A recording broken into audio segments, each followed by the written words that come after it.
नमस्कार विद्यार्थी मित्रांनो, सुभाष अकॅडमीमध्ये तुमचं सर्वांचं स्वागत आहे. सुभाष अकॅडमीच्या यूट्यूब प्लॅटफॉर्मवर तुम्ही अभ्यासाचे व्हिडिओ वेळोवेळी बघत असता. राज्यसेवेचा नवीन पॅटर्न आल्यानंतर निबंध लेखन असेल, 4ही GSचं उत्तरलेखन असेल, वैकल्पिक विषयांमध्ये मराठी साहित्यासारखा विषय असेल किंवा इतरही विषय असतील, या सगळ्या लेखन प्रक्रियेमध्ये किंवा या लेखन प्रक्रियेला आपण कसं सामोरं जावं असा प्रश्न अनेक विद्यार्थी विचारत असतात. अनेक विद्यार्थ्यांसमोर गेली 4-5 वर्ष ऑब्जेक्टिव्हचा अभ्यास केल्यामुळे ज्यांना आता त्याच्यातनं लेखी पॅटर्नमध्ये यायचं आहे, असा एक मोठा प्रश्न उभा राहिला आहे की आता आम्हाला लेखनाची सवय राहिलेली नाही, तशा प्रकारच्या ॲनालिटिकल रीडिंगची सवय राहिलेली नाही, तर आता शब्दच फुटत नाही आहेत लिहिताना. काय करायला पाहिजे? तर मी मागेही म्हटलं होतं की याकरता काही एक कल्चरल ॲक्टिव्हिटीज सुभाष अकॅडमीमध्ये मी सुरू केलेली आहे. वाङ्मयाच्या संदर्भात आपण एक स्वतंत्र टेलिग्राम चॅनल सुरू केलं आहे, जिथं मी वेळोवेळी काय वाचायचं, कसं वाचायचं या गोष्टी तिथे शेअर करत असतो. विद्यार्थ्यांशी खाजगी संवादातनं ते शेअर करत असतो. तर तसाच एक प्रयत्न आपण आता हळूहळू आणखी यूट्यूबवर सुद्धा करणार आहोत. आत्ता सध्या जी सगळी राजकीय परिस्थिती आहे, मला वाटतं आजच माझा माणिकराव कोकाटेंचं जे प्रकरण झालं आणि त्याच्याशी संबंधित असणारा representation of the people act आहे, लोकप्रतिनिधित्व कायदा, याच्यातल्या तरतुदी संदर्भातला व्हिडिओ आला असेल. ओव्हरऑल गेल्या कित्येक दिवसांपासून आपण महाराष्ट्रामध्ये घडणाऱ्या घडामोडी वाचतो आहोत, बघतो आहोत. स्थानिक स्वराज्य संस्थांच्या निवडणुकांमध्ये काय प्रकारचा घोडेबाजार चालला आहे हेही बघतो आहोत. काय गदारोळ आहे, काय गोंधळ आहे हेही पाहतो आहोत. ओव्हरऑल वेलफेअर स्टेट म्हणून भारतीय राज्य हे आता किती ढासळत आहे हेही आपण सगळेजण बघत आहोत. आणि मग आता परवाच जी बातमी येते की चंद्रपूर जिल्ह्यामध्ये एक शेतकरी आहे जो सावकाराचं कर्ज फेडण्याकरता कंबोडियाला जाऊन किडनी विकून येतो आणि मग त्याची तपासणी केली जाते. हॉस्पिटलमध्ये त्याला बसवून ठेवलं जातं की बाबा खरंच तुझी किडनी काढली आहे का? आणि मग विरोधी पक्ष म्हणतात की अरे हे असं व्हायलाच नको आहे, मग हे असं कसं झालं? आणि ओव्हरऑल इकडे अरवली पर्वताचं काहीतरी चाललं आहे की 100 मीटरच्या वरती पर्वत आहे, खाली नाही असं ते म्हणत आहेत. इतर सगळ्या गोष्टी चालल्या आहेत. रिप्रेझेंटेशन ऑफ पीपल ॲक्टमध्ये डिस्क्वालिफिकेशनचा मुद्दा जो आहे तो येतो आहे. विधानसभेच्या कामकाजामध्ये अधिवेशनात काय होतं हे आपण बघतो. संसदेमध्ये काय चर्चा चालली आहे ते आपण पाहतो. आणि हे बघून कुठंतरी जे आहे की याला आता काहीतरी एक सांस्कृतिक याच्यातनं कवडसा डोकवायला पाहिजे. काहीतरी याची एक सांस्कृतिक ज्याला आपण म्हणतो की उलथापालथ आपल्या मनामध्ये झाली पाहिजे. याचा विचार करत असताना तुमच्याशी काय बोलावं म्हणून एक कविता हा त्याच्यातला मार्ग आहे. कविता खरं तर माणसाला सत्याकडे नेत असते.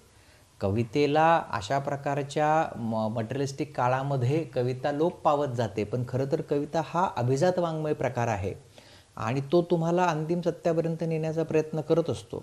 मराठीमध्ये अशा प्रकारच्या सामाजिक राजकीय वातावरणावर अनेक महत्त्वाच्या कविता लिहिल्या गेल्या आहेत. नामदेव ढसाळ असतील, विंदा करंदीकर असतील, असे अनेक मोठे कवी आहेत, नारायण सुर्वे असतील, यांनी याच्यावर लिहिलेलं आहे.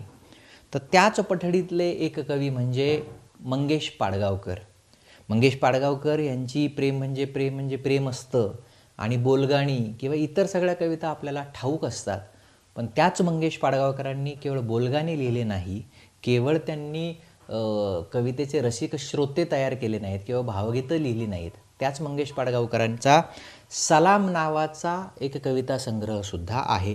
मौज प्रकाशनानं तो कविता संग्रह प्रकाशित केलेला आहे आणि या सलाममध्ये पाडगावकरांच्या सामाजिक राजकीय आशयाच्या कविता ज्या आहेत त्या छापल्या गेलेल्या आहेत. मला वाटतं त्याला साहित्य अकादमीचा पुरस्कारसुद्धा आहे. आणि त्या सलामची जर आपण अर्पणपत्रिका पाहिली, सलामची जर अर्पणपत्रिका पाहिली तर ती काय म्हटले त्यांनी? दुर्गा भागवत यास कृतज्ञतापूर्वक. दुर्गा भागवत या मराठीतल्या महत्त्वाच्या विदुषी, त्यांचं जातक कथांवरचं काम आपल्याला माहिती आहे, लोकसाहित्यावरचं काम आपल्याला माहिती आहे आणि ज्यांनी एमर्जन्सीमध्ये म्हणजे इंदिराबाईंनी लादलेली जी एमर्जन्सी होती त्याच्यामध्ये एक मोठा आवाज जो आहे तो त्याच्या विरुद्ध उठवला होता, त्या दुर्गा भागवत, त्यांना पाडगावकरांनी हा संग्रह अर्पण केला आणि त्यांनी लिहिलं आहे की दुर्गा भागवत यास कृतज्ञतापूर्वक आणीबाणीच्या अंधारात आत्मशक्तीची ज्योत तुम्ही जागी ठेवली. आणीबाणीच्या अंधारात आत्मशक्तीची ज्योत तुम्ही जागी ठेवली. आणि कवी असतील, सच्चे कवी ज्याला आपण म्हणतो, खरा कवी, खरा लेखक जो असतो तो कायम तत्कालीन किंवा समकालीन जी व्यवस्था असते त्याच्यातनं त्याच्याकडून ज्या चुका होत असतात, त्या शासनाकडून ज्या चुका होत असतात त्याच्यावर कधी पांघरून घालत नाही, त्याला मुकेपणानं स्वीकारत नाही. तर माणुसकीच्या बाजूनं कितीही आवाज त्याचा क्षीण झाला तरी खरा कवी उभा राहतो आणि त्या त्या काळाला प्रतिक्रिया देत असतो. याचं एक सिम्बॉल किंवा याचं एक उदाहरण म्हणजे सलाम हा कविता संग्रह. आणि त्याच्यातली जी सलाम नावाची कविता आहे ती आज आपण वाचणार आहोत. आणि वाचल्यावर जर काही वाटलं तर एक 2-5 मिनटं त्याच्यावर बोलणार आहोत. सलाम कविता जेव्हा म्हणजे प्रकाशित झाली तर त्यांनी दिले की मुंबई 20/4/1975 रोजी सलाम जी आहे ती पहिल्यांदा प्रकाशित झाली. आणि हा संग्रह जर पाहिला आपण ओव्हरऑल त्याची पहिली आवृत्ती आय थिंक 1978 सालची आहे. सलाम वाचूया. सलाम कविता वाचल्यानं काय होतं की प्रश्न लगेच सुटतात असं नाही, पण प्रश्न सोडवण्यासाठीचा मार्ग मात्र मनामध्ये उमटायला सुरुवात होते. कवितेनं काय होतं, लगेच प्रश्न रस्त्यावर जाऊन सुटत नाहीत किंवा त्याचा मार्ग लगेचही मिळत नाही, पण तो मार्ग तयार होण्यासाठीचा नकाशा म्हणा किंवा काहीतरी ज्याला आपल्या आत एक ऊर्जा म्हणा ती तयार होते. म्हणून कविता महत्त्वाची आहे. जगामध्ये मोठमोठ्या हुकुमशाही राजवटी, मोठमोठी क्रुएल सगळे हुकुमशहा कोणी पाडले तर कवितांनी आणि गाण्यांनीच पाडलेले आहेत. क्रांतिगीतं ज्याला आपण म्हणतो की नाही. सो तसंच सलाम आहे. आणि 75च्या त्या आणीबाणीच्या सगळ्या कालखंडाचं रेफरन्सेस येतात. परिस्थिती किती बदललेली असली तरी सामाजिक राजकीय सगळा जो पट आहे तो अधिकाधिकच खराब होत जाताना दिसतोय. तर ती कविता आजही रेलिव्हंट आहे. आपण वाचूया.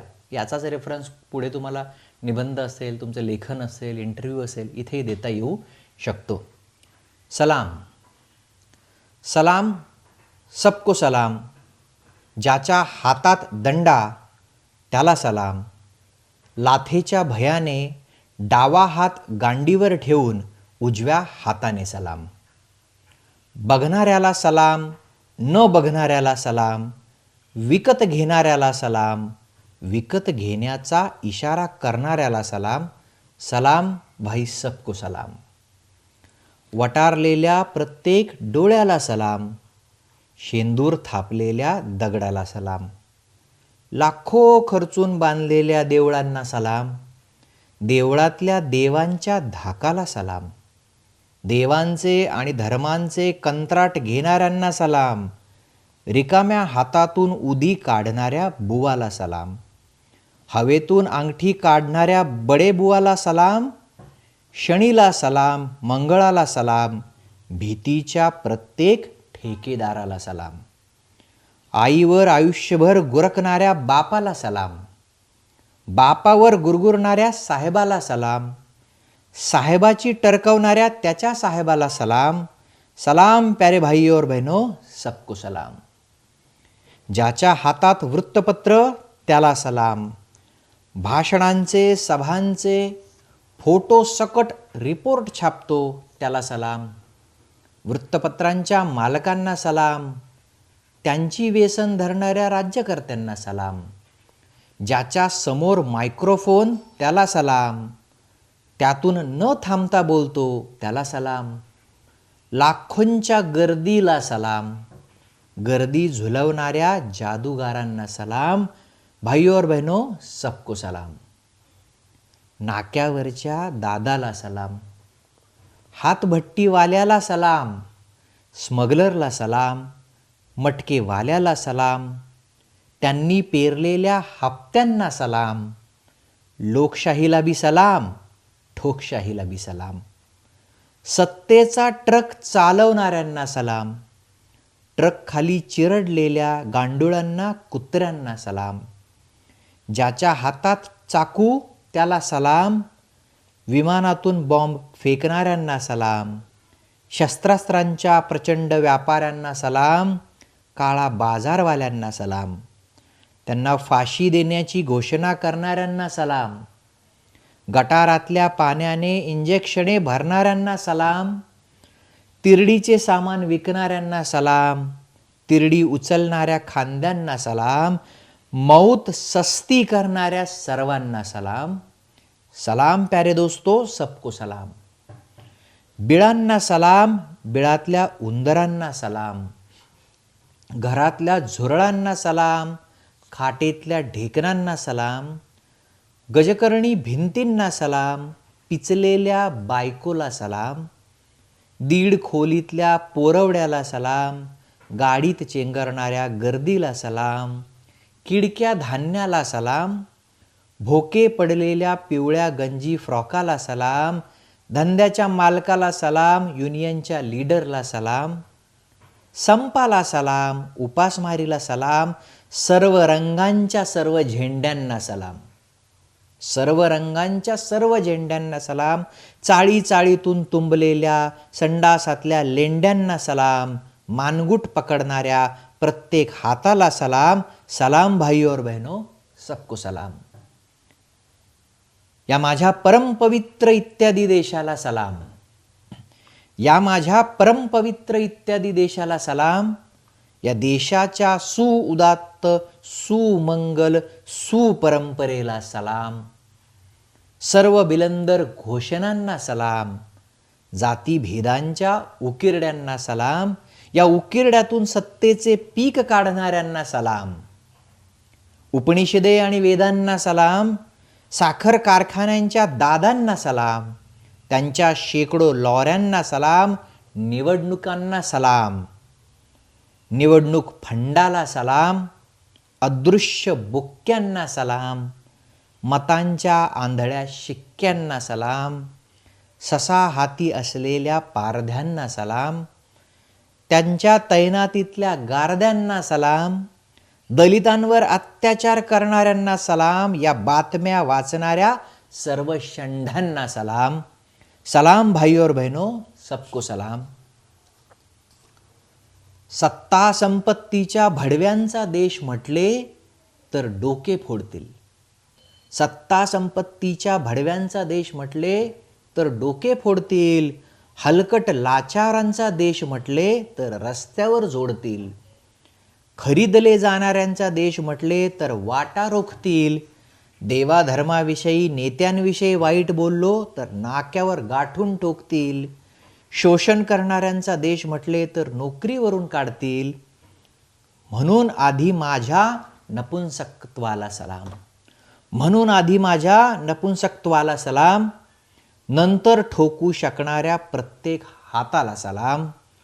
आणि त्यानंतर अर्थातच या माझ्या परमपवित्र सुउदात्त सुमंगल देशाला सलाम. या महान देशाच्या महान परंपरेला सलाम. सलाम प्यारे भाई और बहनों, सबको सलाम. सलाम प्यारे भाई और बहनों, सबको सलाम. अनेक हात असते तर अनेक हातांनी केला असता सलाम. अनेक हात असते तर अनेक हातांनी केला असता सलाम. लेकिन माफ करना भाइयों, हात तर दोनच. लेकिन माफ करना भाइयों, हात तर दोनच. आणि त्यातला डावा लाथेच्या भयाने ठेवलेल्या गांडीवर, म्हणून फक्त उजव्या हाताने सलाम. सलाम सबको सलाम. भाई और बहनों, सबको सलाम. कवी मंगेश पाडगावकर, मौज प्रकाशन गृहाचं पुस्तक सलाम, आणि त्यातली आपण कविता वाचली सलाम. काळ कोणताही असो, परिस्थिती बदलत नाही. कोणीतरी लहान मुलांच्या सिरफमध्ये भेसळ करतं, कोणीतरी सावकार कोणाचं तरी शोषण करून किडनी काढायला लावतं, कोणीतरी रस्त्यावरती अपघातात मरण पावतं, कोणीतरी रोजच्या नोकरीमध्ये शोषणाचा बळी ठरतं. परिस्थिती बदलत नाही आहे, परिस्थिती दिवसेंदिवस वाईट होत चालली आहे. कविता हा या सगळ्या समकाळाला दिलेला एक संवेदनशील उत्तर असतं, आणि त्या कवितेतनं आपलं माणूस पण जिवंत राहत असतं. म्हणून कविता लिहायच्या असतात आणि म्हणून कविता वाचायच्या देखील असतात. मंगेश पाडगावकर म्हणजे केवळ प्रेम म्हणजे प्रेम म्हणजे प्रेम असतंवाले नाहीत, तर सलाम लिहिणारे सुद्धा मंगेश पाडगावकर आपल्याला माहीत असले पाहिजेत. धन्यवाद.